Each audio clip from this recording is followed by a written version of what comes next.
I'd like to do something that I very rarely get a chance to do.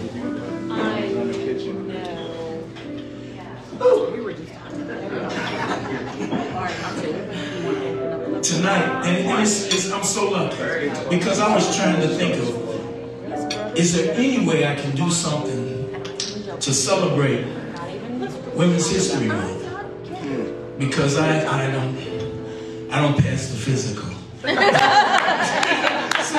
that's the case, you know, I'm very fortunate, and you all are fortunate. When we entered into this agreement, and this is true, it's part of my contract, that if I ever get a special event job and I have to take off, the only way I can do it is I have to make sure that I feel that evening with somebody that's on the upper echelon of entertainment. And as you know, we got a lot of great musicians in Kansas City. We don't have a lot of entertainers. I have a dear friend of mine that fits that bill perfectly. Perfectly. Terry, where's that other microphone? And I'd like to introduce her to you because she has spent most of her career performing in Las Vegas. As a matter of fact, when my brother and I used to be with Wayne Newton, we used to go out to Las Vegas and we would be at the MGM Grand Hotel. Every evening when we got off, we would go across the street. This is when New York first opened. And they had the hottest lounge singer in Kansas City. Wow. Yeah. She had her own show. I was with Wayne Newton, but she was doing her own thing. She's a homegirl. Every time we go to Vegas, I would get a call, and she could cook. I mean, she would be cooking. Really, it was like I would collard greens. I remember I was so embarrassed. One afternoon, we were at her house, and I fell asleep on the couch. I mean, I was so embarrassed, and they didn't wake me up or anything. I'm talking about people I grew up with. Her name is Darcus Gates, and yeah, Gates. That family. That Gates. that's the Gates I'm talking about. But what most people don't know when they see her is that for years she has been one of the best entertainers that this city has produced. When you think of great women entertainers, I told my daughters when I was raising them, there's 4 in this city that I really think are phenomenal. Ida Macbeth. Gotta go here. The second one, Olita Adams. Yes. You're a friend of mine. All these are friends of mine. And I made sure that my daughters had a chance to meet and listen to these. The next lady, they never had a chance to meet, but she came up in the trenches like me, playing at places like the Phoenix. She's a national recording artist, Corn Allison. I think she'll be here in, she'll be here eventually. The last one finally came back to Kansas City and they got a chance to hear it. They were blown away. And that's what I would like to introduce to you. And I'd like to say, mark on your calendars. It's one of the rare times that we take off. She will be here at Lonnie's Reno Club. On May 1st, ladies and gentlemen, my dear friend from childhood, Darcus Speed Gates.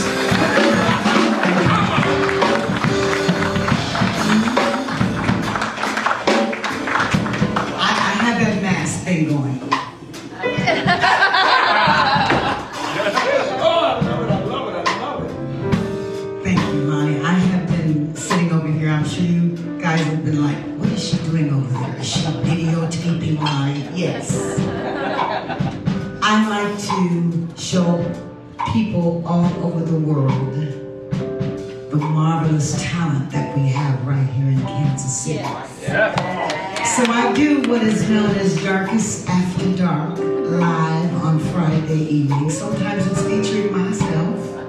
Woo! And tonight I got the honor. And I mean, Lonnie, I never said a word. Not a word. I did not respond to one question asked. Nope. Because I don't do that. when I am watching a star perform. I give him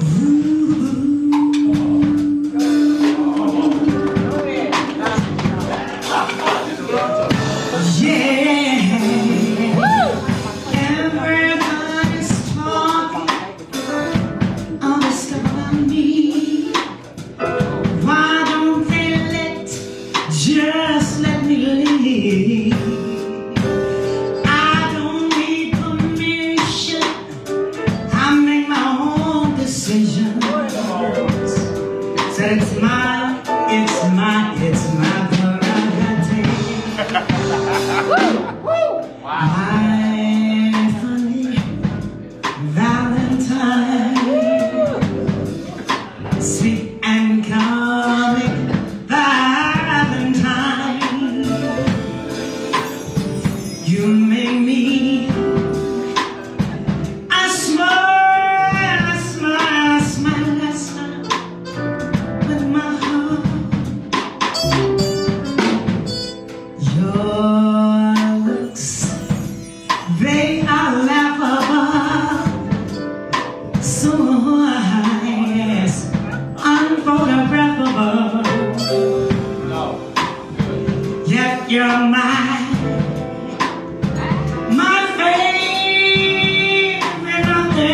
favorite work of art. Is your figure less? Is it less than? Is your mind just a little bit weak? When you're open it to speak. Are you smart?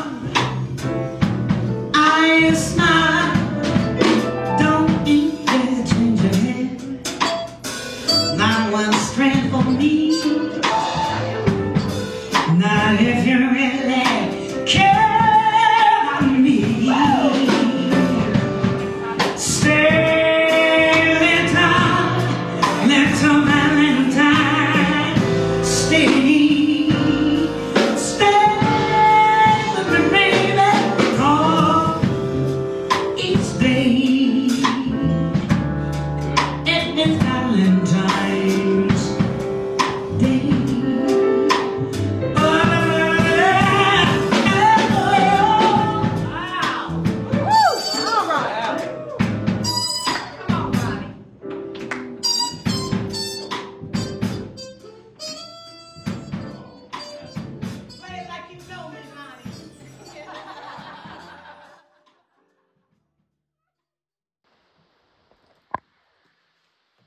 Hey, Darcus, this is Craig. We met first back in the 80s, it seemed like. I don't know if it's early or mid-80s. I think I was working with Ira Wilkes. And I think that's when we first time I met or really knew about you. But I know your history. Are you from Kansas City or what? Born and raised in Kansas City, yes. Let me see, I think I was born at 2850 Norton. Now there is a freeway there now. From there, we moved to Brooklyn, and on Brooklyn, do you remember when they had the baseball, the A's stadium? Yeah. Well, our house was like 2 doors up, and I was real little, maybe 3 or 4 years old, but I remember living there, and I remember cars being parked and all the cheering from the baseball game. And from there, we moved to 41st and College, and that's where I did most of my growing up. It was at 4101 College, on the corner. Was your family, I mean, do you come from a history of singers or music people? My mother was an opera singer, and she went to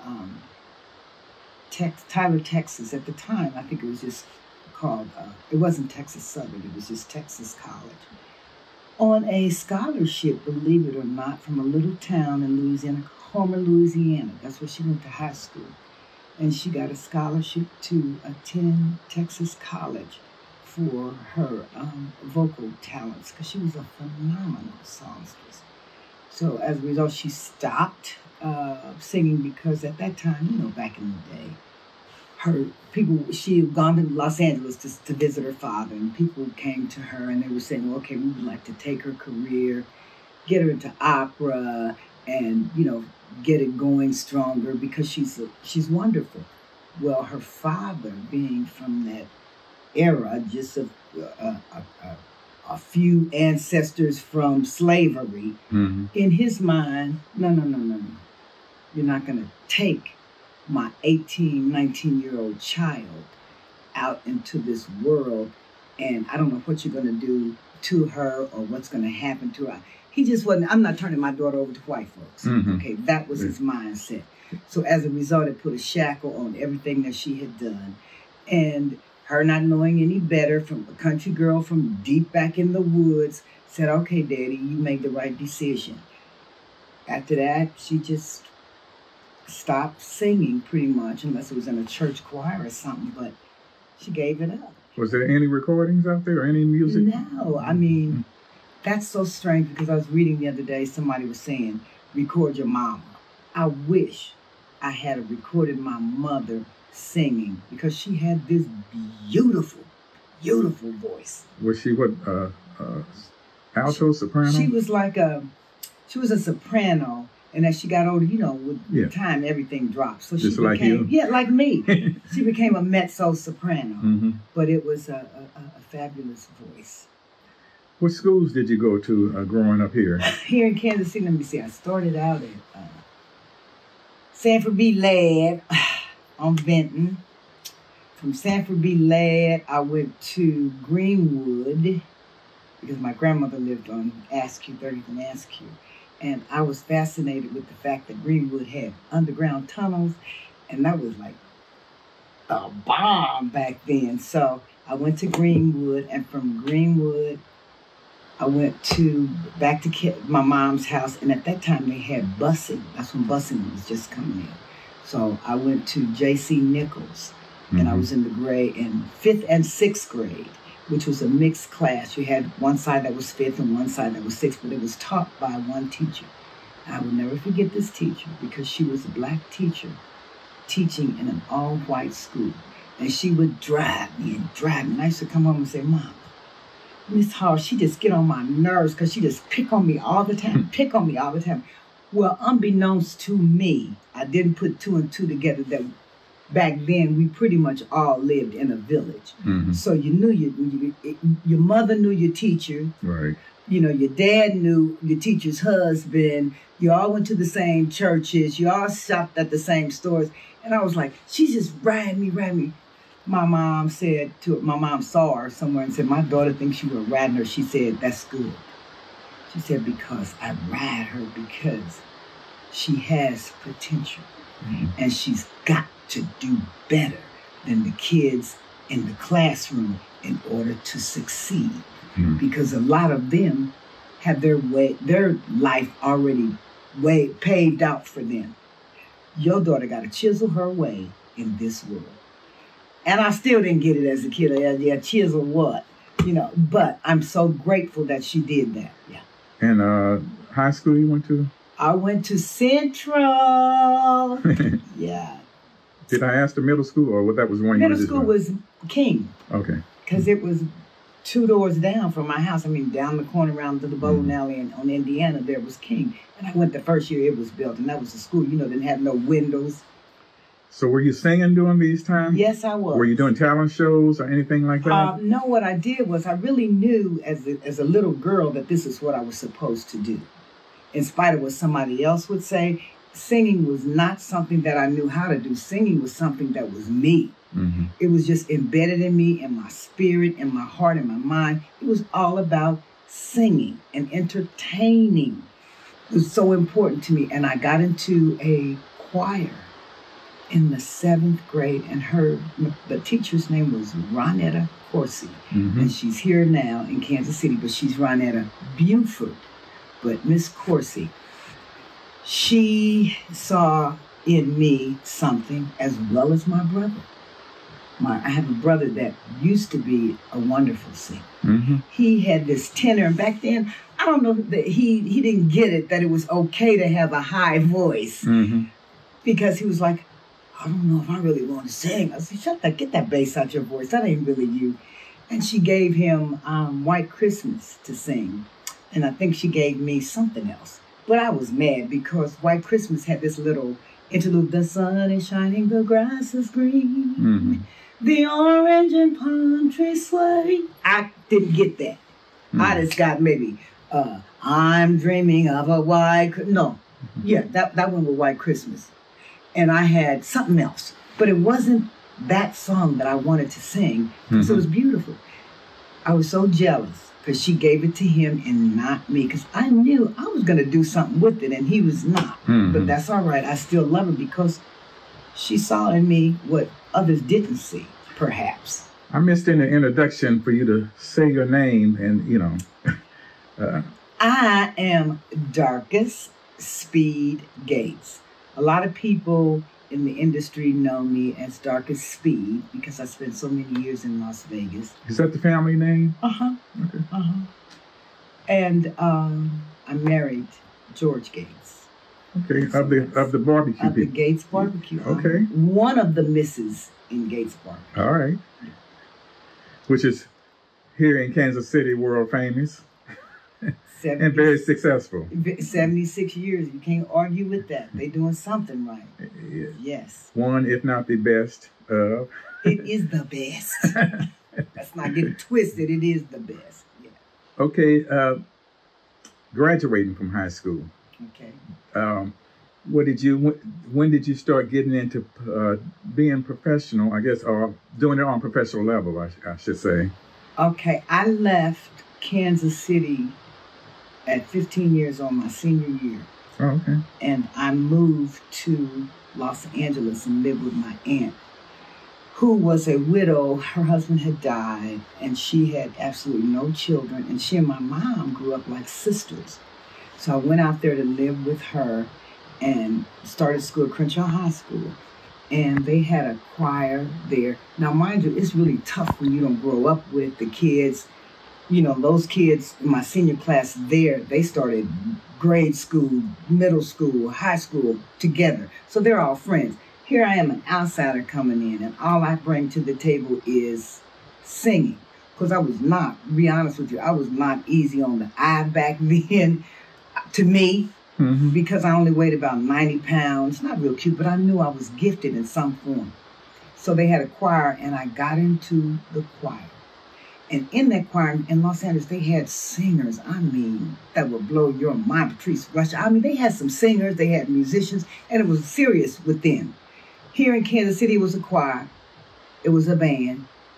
You know, it wasn't like you had the aspirations, but the avenues or the venues were not as easily accessible as they were in California, or you thought they were in California. So these kids they'd be in the music room all day, in and in between classes, on lunch break, they'd be singing, they'd be playing. And it just really was sort of a huge zest in my life. And it just pushed me more to want to do more. And I started doing talent shows in Los Angeles at the school. And I won a talent show. And I came into my own in that talent show. Hi, baby. And this is? That's my husband, George Gates. That's the king of my life. We are doing an interview. That's great. That's great. And they had a talent show at the school, and then they had something like a citywide talent show or something. And I entered the talent show because one of the musicians from my music class was like, girl, let's do this talent show. I said, okay, what I got to lose? Don't nobody know me, you know. So I went out there and I did a talent show. And a guy, his name was, I want to say, I'm dating myself. Well, his name was Red Prysock. But his brother's name was Arthur Prysock. And he was a singer, Arthur Prysock was.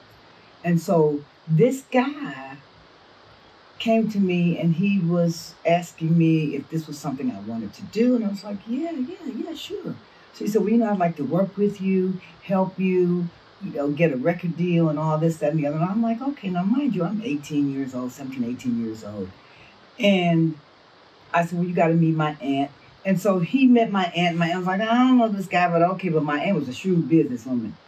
So he brought me all these stacks of music, of sheet music, to learn all these standards. So I learned a lot of standards in the interim doing all this.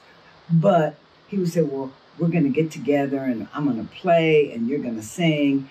And I'm a firm believer that all things take place in their proper place and time. And that wasn't the time for me to get involved with a recording deal. So I thought. But I really didn't know this guy either. And in my spirit, it didn't say go for it. It just didn't sit well. So I would go. I would be shopping or out hanging out with my girlfriends when I should have been practicing or doing what he wanted me to do. I think he just got frustrated, or I was like, that ain't what I want to do. Boom, he was gone, and he was going to try to get me with RCA. The crazy thing about it is, years later, my recording contract was with RCA. Isn't that crazy? Yeah. Yeah, how things just... the year time during this period was... It was in the 70s. That happened in maybe 72, 73.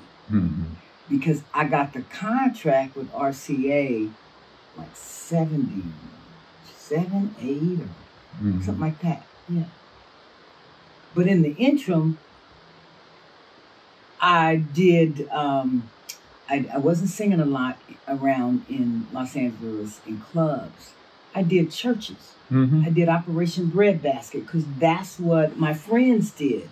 I had a friend down the street who, her thing was Operation Breadbasket Choir or the church choir. So I would go with her because I didn't know a lot of people in LA and I didn't know where to go. So I just followed their lead. From Operation Breadbasket, I met a guy by the name of Joe Westmoreland. And the piano player, Joe was the conductor of the choir. The piano player, one of the piano players that he used was Renee, from Renee and Angela. He played piano and he sang, but he didn't have a hit song out then. But I didn't know how well he was, how well he would write music. I just know they would come up with these wonderful songs for us to sing at choir rehearsal. From that, I think I came back to Kansas City and I said, okay, I'm going to go to school. Because my father used to say to me, you have the gift of gab. You should be a lawyer. You want to argue your point to the end. I'm like, no, Dad. He's like, yeah, you want to argue? Okay, and that's what I'm going to do. Well, my heart wasn't in it, but to please my father, I thought I'd try. I went to Penn Valley. Okay. I think I was at Penn Valley a year and a semester. And out of the blue, so I don't know how these girls found me, but they found me. And they had a group called The Touch of Sweetness from right here in Kansas City. It was Patricia, Beverly, Doll, and I got in it. But they came and they asked me if I could sing with them for a show for, at that time, his name was Cassius Clay. He was appearing in Kansas at the National Guard Armory or something. Yeah, he was doing something over there. And I said, well, I could try. So I went and auditioned and got the gig, did the gig with them. I was jazzed. Now I really want to sing, and because I got some help, I got somebody to surround me and push me. These girls, we doing this. We can do this together. That's always been my thing. I want to help somebody. I want, take too many people with me. So we did a little bit with we opened for the Dynamic Superiors. We toured with them for a little bit. We did some clubs here, like the Royal Bunny Club, Inferno. And mind you now, I wasn't really up on clubs in Kansas City because I just didn't go. Right. And I know I wasn't old enough to be up in there yet. But you knew some of the groups that were and you were yes. aware of some of the, like the Clyde and them, and were they performing around town when you were in town or not? Or just some of the other Smoke, some of them other groups, any of those? You knew Threatening Weather, you said. Threatening Weather, because we worked, Threatening Weather became the band that we used. Okay. And I wanted, that's Roger Bettis, Jeff Jones. Yeah, Scooter. Scooter Powell and Michael Gregory on saxophone. Slamming band. Yeah. Big band. Yeah. But it was a good band. Yeah. He had 10 pieces. Yeah, I'm saying, how y'all eat? But it was a big band. But I didn't really, like I said, I didn't really go out. The girls brought the band to me. You know, they said, well, we can go over here and see if we can get this band to play with us or that band to play with us. I said, okay. I didn't know musicians either. Still the church girl that didn't know all that. Got into the club a little bit. Did that, and I'm saying to myself, now we had a law, and I'm saying, now we can go outside of Kansas City. We good. Mm-hmm. We can do this. Them girls looked at me and said, One said, well, I have some children. The other one said, I got my job that I got to stick to. We just can't travel. I was saying, wait a minute. You said you wanted to do this. Right. If you don't have the faith in what you do to make a living at it, then don't be doing it. This is I'm thinking this in my mind. Yeah. And I'm saying, because y'all got to stay here and work. I kind of get that, because if you have children, and I think a couple of them were, no, one was married, and so were two married. Mm-hmm. It's been a while back, but I know one was married and one had two little boys, and she was a single parent. Mm-hmm. I get that. And she also told me one time, I ain't gonna say her name, but she also told me, you know, you're a good singer. You're a good background singer. You just don't have what it takes to be like a lead singer yet. You know, you don't have that. You're not there, but you're really good in background. So that's where you should stay. And just good. You learn your parts. Really, I said okay, but really to this day, backgrounds are not my thing. Yeah, I have difficulty hearing the background harmony notes because I always been a lead singer in my mind. I'm sure that motivated you, though. It did. You don't tell me what I can't do, but I believed it. There went the self-esteem down a little bit, and I would pray all the time. I'd be like, Lord, if this is what I'm supposed to do, guide my feet. If not, get me out of this. Yeah, there were a lot of groups that during that time were scared to take that leap of, which you almost have to go ahead and. During that time, yeah, well, they still here. Yeah, to this day, they're scared to take that leap. But it's a lot of people that become dependent upon, and I'm not downing them for this. I understand it. They become dependent upon a constant paycheck. Exactly. This is every day. But I call myself a serious musician. No, you're not. Okay, musicians that I worked with on a regular basis, when I really got my stuff going, that's all they did. 24/7 was music. It wasn't like they punched the clock nowhere. It was about music. They hustled to get that job. So it would keep them in what they love. It wasn't what they did. Like I always tell you, it was who they are. And there's a lot of musicians here that are fabulous. And you can tell the ones that do this 24/7 for a living and the ones that play a little bit over here, play a little bit over there after work. Well, you were working around town when Ida Macbeth and Olita Adams were working. Olita was working at the signboard, I think, and I know you know some of that history. Yeah, I do. I was in a band, American Sound, and they came out of Sugar Creek, Missouri, and somebody said, after I left the girls group, I started doing talent shows here where you would win like $50, you know, if you were good. And every Thursday they had a talent show at this club called My Place, and I would go up there and I would say to myself, I'm going to get this money, get this money. And I go in a few times and I get that money, get that money. And so they had different musicians that came in from all over. And so somebody said, you need to go and audition. These people are looking for a singer. So I went out there and I auditioned, and they gave me the gig, and I traveled around with them. And they were a show band. We traveled primarily in the South. I want to say like Texas, Memphis, you know, places like that, Oklahoma. But it was a chain of clubs.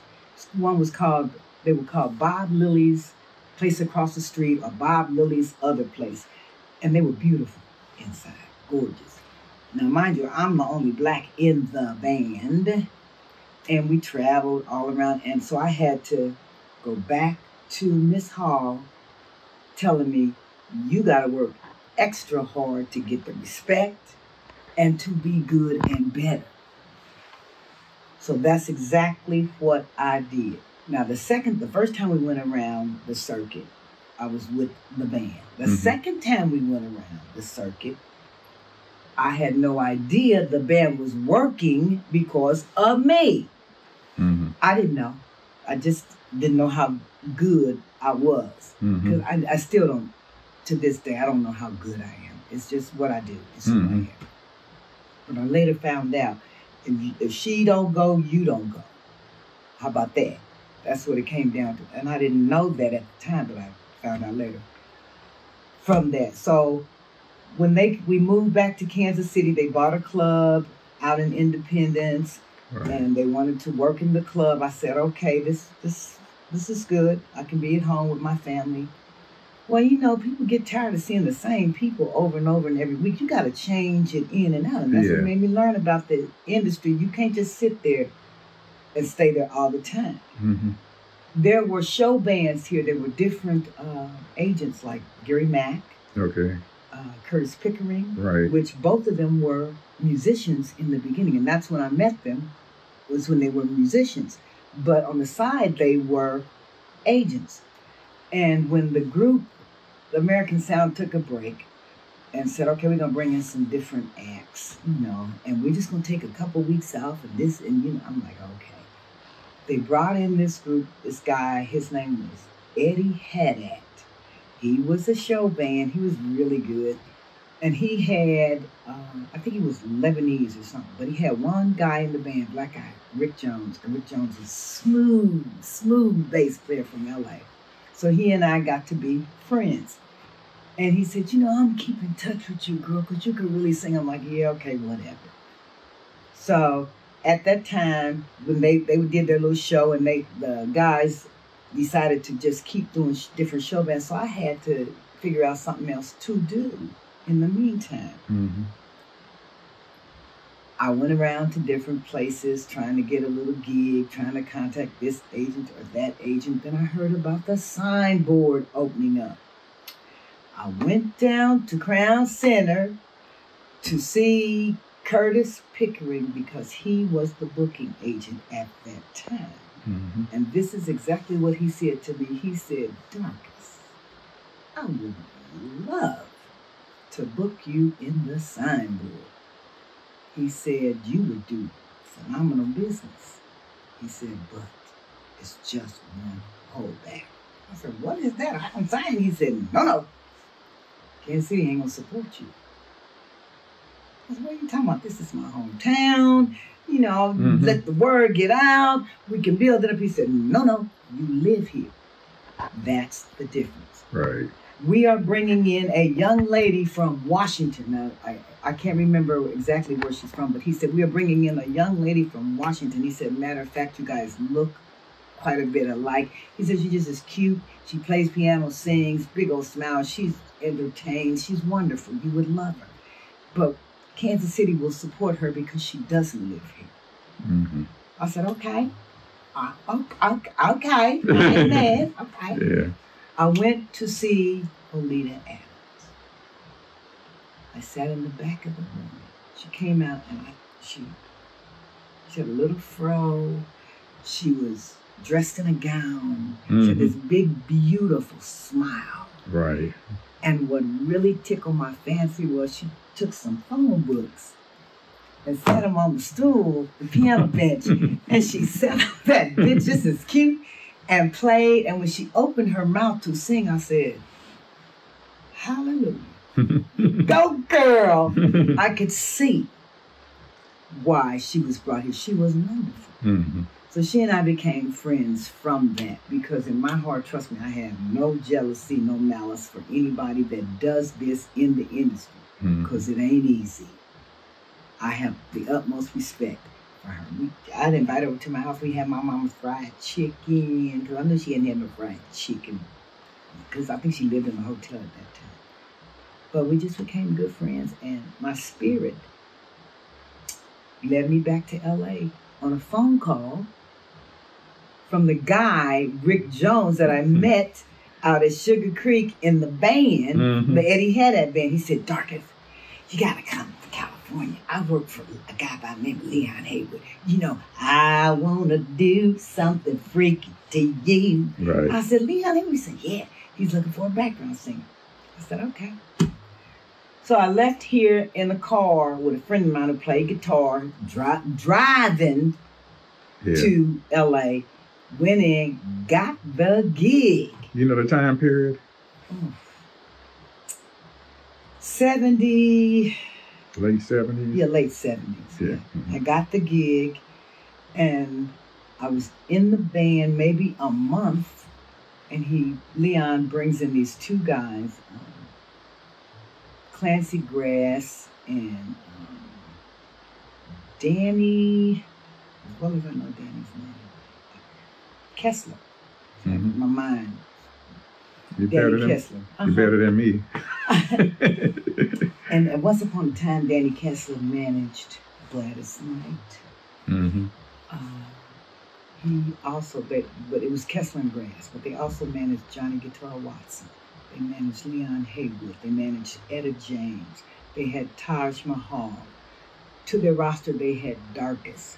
But they were one of the big artist management companies in Beverly Hills.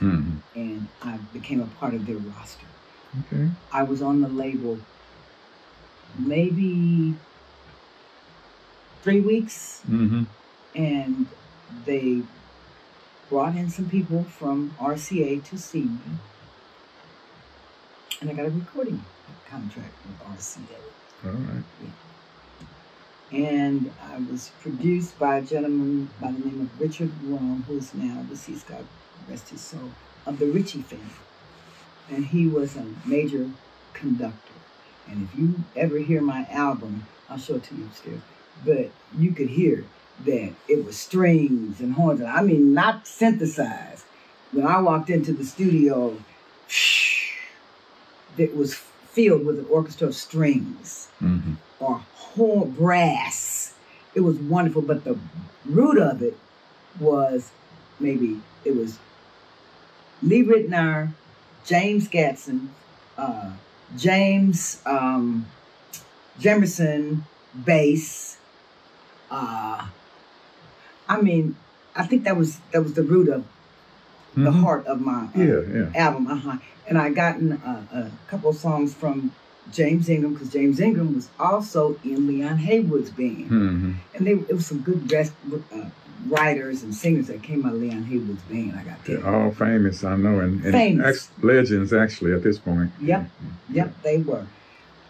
I can remember my being with Kessler and Grass, and I said to Clancy, Clancy, there's a guy in the band that you really need to listen to some of his songs, because he's going to be a star one day. Clancy was like, Darcus, you need to worry about yourself. I said, but you just got to hear his material. You got to hear him sing. So when he came to hear Leon, he was like, I can't really tell, because he's playing. I said, but on my album, I'm putting this song. It's his song. I'm putting his song on my album because he's just that good. So he let me put the song on the album. He said, you just worry too much about other people. Now, mind you, I came home in the middle, was I doing part of the album or something? I came home to Kansas City. So Clancy was coming through Kansas City to go somewhere else. Mm-hmm. And I said, Clancy, he said, I'm going to stop in Kansas City. I said, while you're here, you're staying at Crown Center, please go down and see Olita Adams. He said, I done told you that you try to take too many people with you. You want me to see too much. Just worry about yourself. I said, no, but she's going to be a star. She's just that good. She's going to be a star. Mm-hmm. He went down to see her, and I know he was blown away. Mm-hmm. But he never, what he said to me, she's all right. I said, you just watch Clancy. She's going to be a big star. A big star. He said, she left me a nice little note, and thanking me for coming. I said, you should be signing her. She going to be big. He said, you okay, big. You be the one around here hungry, and they be big stars. I said, I'll never be hungry. But anyway, you just got a gift for knowing what you're looking at and feeling what you can feel in artists. I've seen a lot.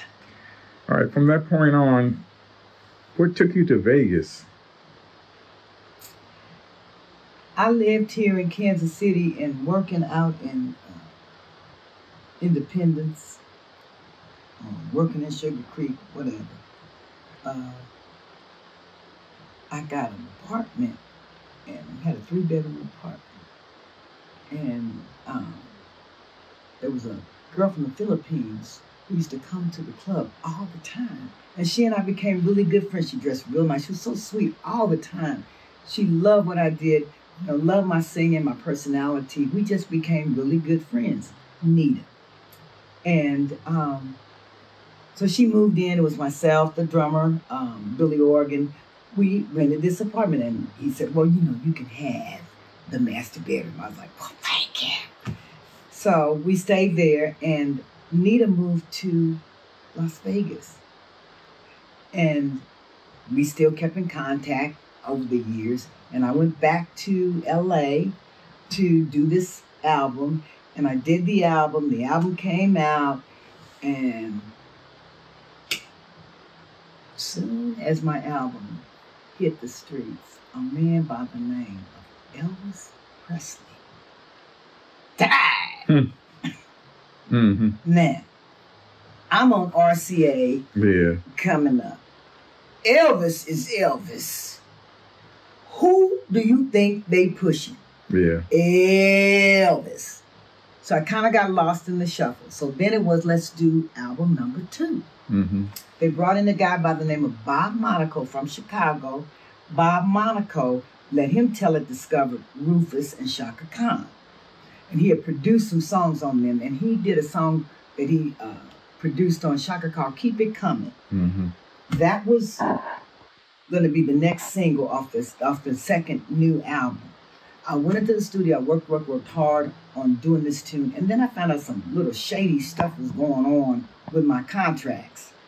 And through my wonderful cousin who kind of enlightened me, he's in the industry. I'm not going to say his name, so I don't want everybody to know. But he told me, you cannot. It is illegal to be managed and produced. It's managed and produced and under a production company by the same person back then. I said, what? He said, He said, that's illegal. They can't do that to you. Then I got a bill from RCA for $200,000, and I know I didn't spend $200,000 in the studio. Well, I'm just green from Kansas City. I've been in the studio, my time be booked for 60 hours. I might have taken 30 that I know of. But as soon as my session was over, I noticed one of the other acts, or the one of the sons of one of the partners, was coming in with his little group, or in the same studio. So they were doing on my money, my time that I got to pay back to RCA. They were getting other artists done on my time, and possibly could have been pocketing the money. I don't know. I had enough. I looked into it with an attorney, and he told me, yes, it's illegal, I'm getting ready to start this second album. You know what I did? I went into the studio and went right into God. I had some other issues with some other people at RCA. personal issues that just, Mm-hmm. and my spirit wasn't sitting right. I went to the studio, walked in, and I just looked around. There's Bob. Everybody's doing what they're, waiting on me. And I said, I'll be back. I never went back. They never bothered me. Mm-hmm. They never said, you owe us this. None of that. They said, okay. Mm-hmm. She's not happy. And the universe, Mm-hmm. Father God always took good care of me, which is a beautiful thing. I'm so ever so grateful, so blessed. You started performing in Vegas while you were there? Or what? My Not yet. girlfriend, how I got to Vegas was I had called her up. I said, girl, I haven't talked to you in a while. She said, come to Vegas. She said, I went around to all the lounges, and you're just as good as these people. I said, I don't know. She said, come to Vegas. I went to Vegas, and they had showcases. Mm-hmm. That's what they called them, but they were really talent shows, and they really made money for the lounges in the hotel. Right. And they'd have one on Mondays and one on Tuesdays. Let me tell you who I saw in these talent shows. He's big. See, that's how the mind can play. Mm-hmm. You can't grab it all. But he used to drive from L.A. every Monday. He was a comedian. He'd drive from L.A. every Monday to do his show at Monday night at the Sahara Hotel. Now, it's going to come to me. It's Howie Mandel. Howie Mandel had lots of curls in his hair. Yeah. He used to do this little act, and he'd have this this pouch over his suit, and everybody be dressed to the nines. Mm-hmm. And there was a hand. And inside, I guess it carried all his props. Mm-hmm. But he was funny. He was wonderful. And he still, back then, people don't realize, he still had that standoff thing, don't touch me. Yeah. That phobia thing back then.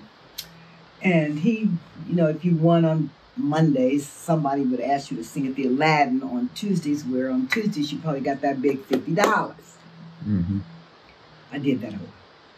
Then from that came another talent show at another restaurant. And from that, you got paid from that one. And it just started working like that for maybe a month and a half. And then these guys said, hey,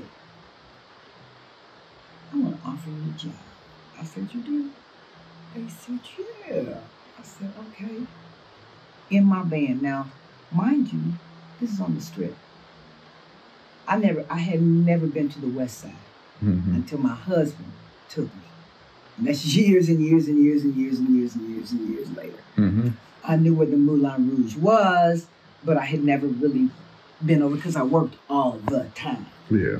So I got in this band, and from that one band, I never left the Strip. And then you stayed in Vegas performing for how many years, pretty much, before are you retired, or you just kind of do certain shows there now? I go and do what the check asks me to do. Okay. Yeah. But I don't do it like I did. It was an every night thing. You were doing consistently for how long, for how many years? Over 25 years. Okay. Never left the Strip. Yeah. I did some outside gigs, different places here and there. But sometimes, Craig, I would go to work in the afternoon, leave that job, and go and do a main showroom at night. You told me the same lady that said you would just be a backup singer. Oh, she came in to sing. I think I was at Caesar's Palace. And she walked in the room, and I'm really good with faces. I always say, if you rob me, you better have a mask on, because I may not remember your name, but I'm going to remember your face. But she walked in, and I knew her. And I was so happy to see her. Like I said, I have no mouth, never have no jealousy. Mm-hmm. And I was so happy to see her. My thing is, if you come into my room and you are an artist, and I know you're an artist, I'm going to share my stage. Mm-hmm. Because somebody threw the rope back and helped me. Right. So you got to always throw the rope back and pull somebody else up. And I just wanted everybody to see everybody's talent. But she came in, and I was like, sucky now. Mm-hmm. You're going to have to sing for my friends. And I said, this is my friend from Kansas City, and we were in a group together, and she's a phenomenal singer, and I would like to invite her up here to do a song. She was like, oh. All the time I knew she wanted to do it. through the grace of God, she had her accompanist with her. Mm-hmm. And they got up, and I don't know what she sang, but it was beautiful. Mm-hmm. And I was thinking to myself, and you see it. I never be a front person. Never. How you like me now? I did. Yes, I did. Yeah. So you're back in Kansas City. Mm-hmm. You host your own. Darcus After Dark. Yeah, every Friday. Mm-hmm. And it's at your family's restaurant. Yes, it is. Gates, 1221 Brooklyn. Yeah, and you're showcasing a lot of Kansas City talent now through that media. Mm-hmm. What advice can you give to this generation, even though it's different times and the whole record industry is totally different? Mm-hmm. From your perspective, what would you like to offer them advice-wise? Because I know you and me had talked about there's no longer any artist development. No, not at all. And so I don't know if there's a thing where you would advise somebody to to try to develop or at least pay attention to videos or performance shows or anything like that. I don't want to put words in your mouth. No, so. what I would suggest is, this, mind you, like I said, this is my suggestion. Mm-hmm. I am very successful at what I do. I have been very, very successful. And it's not through marriage. This is independent. Yeah, exactly. This is me. I'm very, very successful. And I would go back to the basics. I would tell these young people, go find or stream or Google the movie The Five Heartbeats. Google the Motown Story. Google Lady Sings the Blues. Google The Temptations. Google those stories and watch and see what it took to make them stars. If you pay attention, you understand that they had to have a certain look. They had people that came in that taught them how to dance, how to move, how to walk, how to talk, and made them who they are and helped bring out what was in them. And that's very important, because the thing that I've been taught, my mother always told me, people hear with this first. Yeah. This speaks so loud. I remember, and I'm going to tell you what really, I knew this all along, but I was in Vegas singing somewhere at one of the casinos. Now, my band always wore like nice tuxes or nice suits, and I always dressed real nice, because that's what I learned when I got to Vegas, paying attention. Oh, I want to eat. I want to have my own band. Oh, okay, this is how you get to the money. Okay. So I did all that and changed and just fell right in line. One of the pit bosses came up and said, Darcus, before I started, I had just come off the stage, I think, and he said, you're probably going to have to turn the music down. And I said, the music down? I said, this is a quartet and me. I said, it's real soft jazz. He said, well, one of our customers, she said, it's just loud in there. I'm not gonna. Her husband was playing, and he had said, go into the lounge. Now, mind you, she probably wanted to watch him, see that he didn't lose the house. So she said, it's just loud in there. I don't want to go in there. It's loud. She didn't even come to the door. She looked through the window, and it was all black people. This was all black band. She said it was loud. This is what she saw with and heard with was her eyes. Right. So that's what I said, okay, people hear with this first. Without, some of them won't even give you a chance. That's too loud. That's going, walking by, we just setting up. No, that's too loud. How you know? Yeah. Yeah.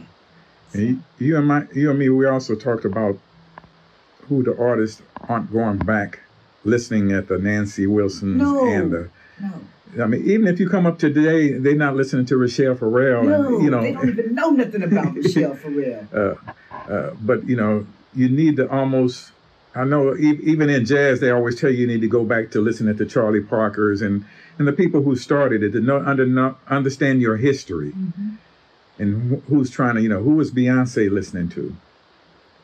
I mean, you could bet she did listen to some of the, She probably did. Studies. She did. She had to, I know, to do some of these roles and acting things. She did, like the... Yeah, she had to go back and grab perhaps a Whitney. Yeah. Or a Diane Carroll, or Diana Ross that did movies. Yeah. And she did. And everybody comes from somebody. Yeah. I am a product of Nancy. I'm a product of Gladys. I'm a product of Aretha. You listen to Diana Washington? Barbara. Yes. Diana Washington? Diana Washington, Carmen McRae. Yeah. I mean, I listen to all of that. Some you don't even know about. Yeah. Because they worked, they made records, they had what it took to get to places that I wanted to go. Well, what made them so special? And they had that sound and that look. And we all mimic what we like. A lot of times I have conversations, when I teach, I'm trying to tell a lot of singers, it's just like horn players or anything. They have no personality, no character in what they do. They haven't established their own personality or whatever, And a lot of that is discovered in the listening to the detail of those, listening at, like I said, Diana Washington or somebody, how they articulate certain little things and kind of have certain inflections and dynamics and all that stuff all come into play. But most people, I'm noticing today, don't get into detail. They just kind of the quick, let me do this, let me just do it, right off of what they see on the surface. Do you find that true, or from the ones that come through? And I'm not trying to single out anybody. No. You can. And pitch also is another key problem we're running into with people on. And a lot of people don't know this, but I have perfect pitch. That doesn't necessarily mean I sing in perfect pitch, but I hear perfect pitch. And there have been a lot that I'm saying, that's not quite out. That's not quite right. But I went to the Conservatory of Music in Toledo, Ohio. I forgot to tell you about that. But I was taught that everybody could sing. Something is just a little different. We all have the ability to go in and sing. It's just a little different. Now, a lot of people take what they hear today and try to mimic that because that's what they want to be today. Today. That's what they think is working today. And we know the industry, if you do that today, you're a cookie cutter. That's it. You're not. And tomorrow something's going to be different. And now you're behind you haven't learned anything. You're chasing. Yeah. And you can't get stuck in a rut where, like, when I was a kid, I used to say to my Mom, I hate that I don't have all these beautiful gospel runs like everybody else. I just can't do it. I beat myself up. She said, oh, no. She said, it's okay. We'll make it work to your advantage. You don't have to have that. And the artists that you listen to, they didn't have all that. You hear that in church, and I didn't. So immediately you associate runs with church singers. Back in the day, that would have put you in a category, an R&B category, quickly. Oh, that's a church singer. So we know R&B or just straight up blues, that's where they come from. Artists like Beyonce have made it cool to do those runs in pop. But if you got billions behind you, you can make somebody, and she's a great singer, trust me. But you can make somebody love what you're doing. You can, if you hear it enough. But everybody ain't going to slip through that crack. Everybody's not going to get that chance. That's where you have to say, okay, I like what she's doing here. but I'm going to tweak it just a little bit, and I might go back and get some Sarah Vaughan. Exactly. And add a little Sarah Vaughan to little it. Ella. Her phrasing. Yeah. Yep. Twisted, but we all want to sound the same. We all want to sound the same. We can go and hear a song by somebody, and I go out and I'm sitting there listening. I say, oh, that's really a good song. But her song, everybody would do that song. And I say, but I am 69 years old on my birthday. I'll be 69. So I'm into that year, so I say 69. If you see me out and we sit and we talk and you ask me honestly, what did you think of this? What did you think of that? Or how can I improve on what I'm doing? I'm going to tell you the truth. Just as I see it. Right. And I need you to take in consideration that I'm not just some old woman, because that's how they look at you like that. What does that person know? Oh, the places I've been, you wished you could have gone. Ask me how I did it. And I'm going to tell you how I did it. And I'm going to guide you to the money.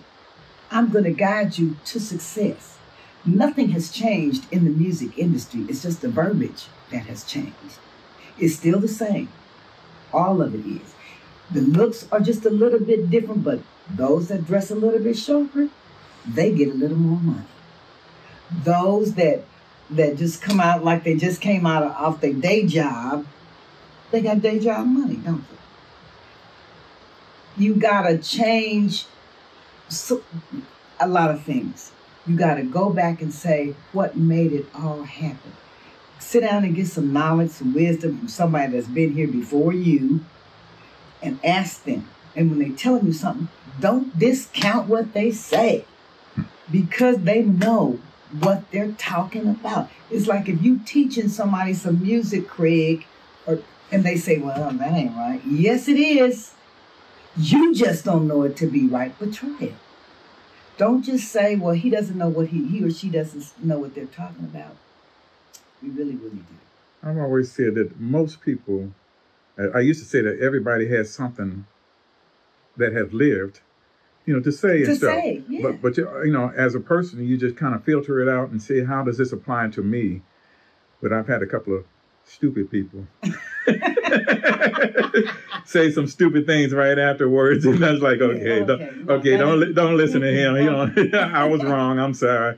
Been there, done that. But for the most part, almost anybody, whether it be the bum on the corner, he lived to be there, and he probably has some wisdom that maybe something in his life took him that direction. Right, and it may be something you need to hear, so you don't go in that direction. Exactly. So don't necessarily discount somebody on that first appearance, but also know that your first appearance is very important. That comes from the performance or anything. Your first song, they always told me the first and last note you sing or whatever. Or first song. Memorable. Yeah, exactly.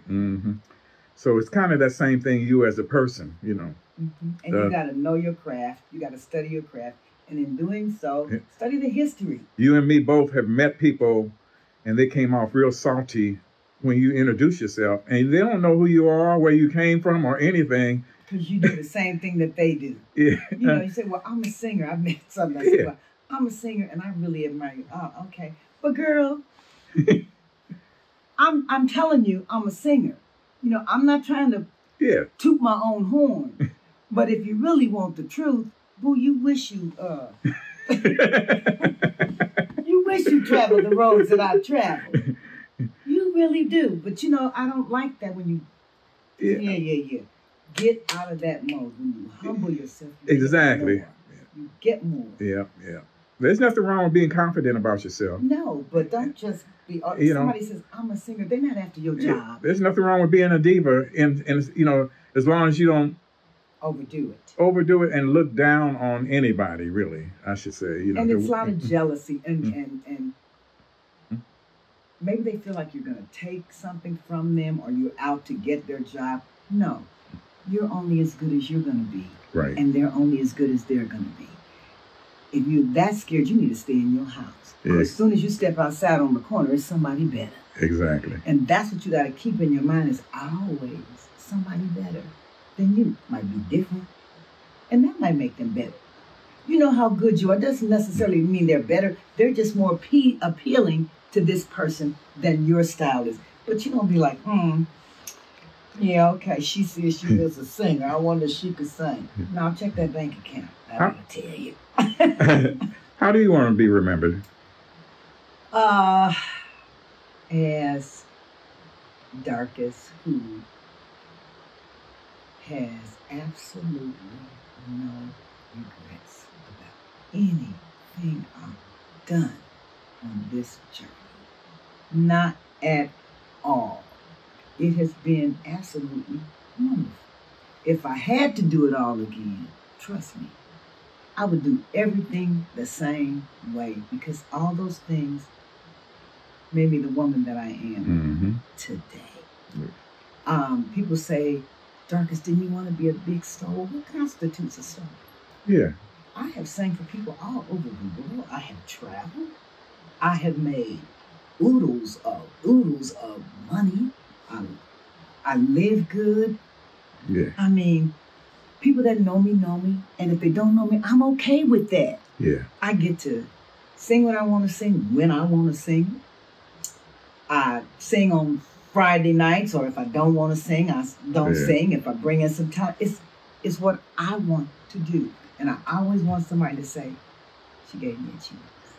My brother, the scientist, always said, success in everything is relative. So it is. So, like myself, I chose not necessarily to go for the fame, the richness and all that, whatever, where I decided to give back and come back to my community and do this or whatever. But everybody looks at me as really successful. You are. You are. And so, and I feel successful. In other words, I'm happy. I know a lot of people that are real super rich and really miserable. They don't have the peace of mind that you have. Exactly. They don't get that. A lot of people say, be careful what you wish for. Yeah. Because it might come true. And I tell I know a lot of different celebrities, and I say to them, and I've talked to them, and some of them say, you don't never want to be a star. And I'm like, I don't. They say, no, because you can't go out to eat without somebody asking you for an autograph. And if you give one person an autograph or take a picture with one person, you got to do it with the whole room. And then it starts to irritate you a little bit because they catch you at the most inopportune times. And my response to that is, that's part of your job. Yeah. That's what you chose to do. Exactly. Understand, we own you. Yeah. We pay your salary. That's what you got to understand, because once upon a time, everybody know who you were. Yeah. You fought to get there. And there are those that are real successful, like the Gary Coleman and all of them that's really successful or whatever, and then you come down to where people don't look at you the same way, and you're not getting the same money, you're not getting the same jobs and stuff, and so it's hard for them to make that adjustment. Yeah, because I always say, what goes up must come down. Yeah. I don't care what it is. And they say, it's going to come down. Be careful with the people you going up, you're going to pass them coming down. Exactly. I'm going to tell you what's really difficult, and I know it's true, and a lot of artists will not even say this. When you get to be a star, you are a star. You will be like huge, and there'll come a time when you'll be like, I just don't want to go to work no more. I'm sick of the crowd right now. I just need some time to myself. You better think about that twice. Because when you step out of the limelight, it's hard to get back. It's hard to get back in. Your next album better be better than the one you just had out. Because if it's not, you're going down, and you're always fighting to stay on top. Right. But you'll say, oh, I'm so big, let me just chill. Well, somebody, like I said, around the corner, coming up, and then you lay off for a while and you say, oh, I'm going to make a comeback now. I got it like that. No, you don't. You fight, you're struggling. Now you're back in trying to get paparazzi to take your picture. Hey, you see me over here? I'm out with my family. Come on. They be like, no, there's somebody such and such. We'll catch you if we need you later. Hey, we see you. Yeah, we saw such and such a person out and such and such. Yeah, zoom by. Go back to this one. Yeah. That kind of thing. And that's hard for a lot of celebrities to contend with. But you forget you made that choice. You got to ride it, even though it might get tiring. Mm-hmm. You made that choice. And where I am now, I'm happy. Yeah. I'm just happy. I can go to the grocery store with no lipstick on, house shoes, flip-flops. Every now and then somebody says, aren't you the singer? I said, oh, girl, man, yeah. Yeah. Me too. Mm-hmm. All right, well, thank you very much for this interview. It was my pleasure, Craig. Anything for you. You already know that. And so we're getting back. We're setting up her studio here. We just kind of getting started here. See this girl right there? That's my one of my besties. Mm-hmm. She was one of my besties. Her name was Nikki Brown. Okay. She was one of the most phenomenal songsters I'd ever heard in my life. So I have her in here to grace my room. So, yeah, she got the little vocal booth going on there. And you see my what do you think my license plate up there says? I've been singing. I've been singing. I was in Vegas and some guys drove up behind me on my car and they said, what?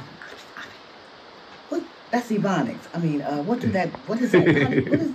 How you spell your name? How you say your name? I said, what did you say? He said, how you say your name? I said, it says, I be singing. Oh, it sure does. Okay, see y'all. All right. Thank you. My pleasure. I told you, this is my sort of my Vegas life. This is what, all about me. Of course. Caesars on tour with Marion Meadows. I'm going back to, you always got to feel like you're a queen to work now. This is like the first black billionaire, Bob Johnson. That's me and Denzel. Of course, Eddie Levert right there. Over here, remember I told you about Bob Monaco that did Give Us a Chaka Khan. This is us in the studio. That's starting on album 2. Mm-hmm. That's from album 1. This is me and Montel Williams. This was the crew that signed me at RCA Records right there. That's the one that had Gladys Knight and all the. That's Danny Kessler right there. Mm-hmm. These, Michael Spinks, I sang at A.B. Fisher Hall in New York. And they had a big event there. And that's the Solar RCA group. Well, Solar was a subsidiary of RCA, I think. And in that, you see it's Howard Hewitt, I think it's Leon Silvers. It's, these are my beginning days and stuff. And this is the Darcus RCA album right here. So I really did have an album. But Yep. I got tons of pictures that I just haven't put up.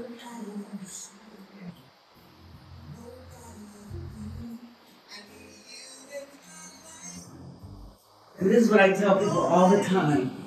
If you dream it, and you know you can do it, just do it. James Ingram? This is James Ingram right there. This was my manager, Bob. That's Bob Johnson, and my manager was Butch Lewis, the late Butch Lewis. This is us at Butch's Beach House. I want to say that's Kathy.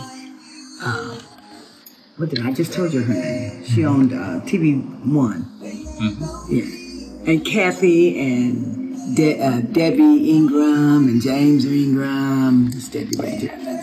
James is in there somewhere right in there. They're really good friends with Kathy Hughes. That's Gerald Albright. That was in Rehoboth Beach at a jazz. That's why I used to do the jazz thing in October every year there. This is me a little bit. That's in Chicago. I was opening for Bob Newhart, I think. And they had a show at the Riviera Hotel. I'm in that one right there. That's what I'm doing there. Riviera again. This is from the, I'm going to say who are they? That's Red Saber and Leva Foot, but they were the not the Everly Brothers, not the, it was a, yeah, they're big group back then. And they were doing their thing, just the two of them. Okay. Yeah. And we just did a show every week there. That was the Vegas thing. You had to have a show going on. All right. It's a lot. Little awards that I got. But I mean, you know, that's, and this is what I always like for people to understand.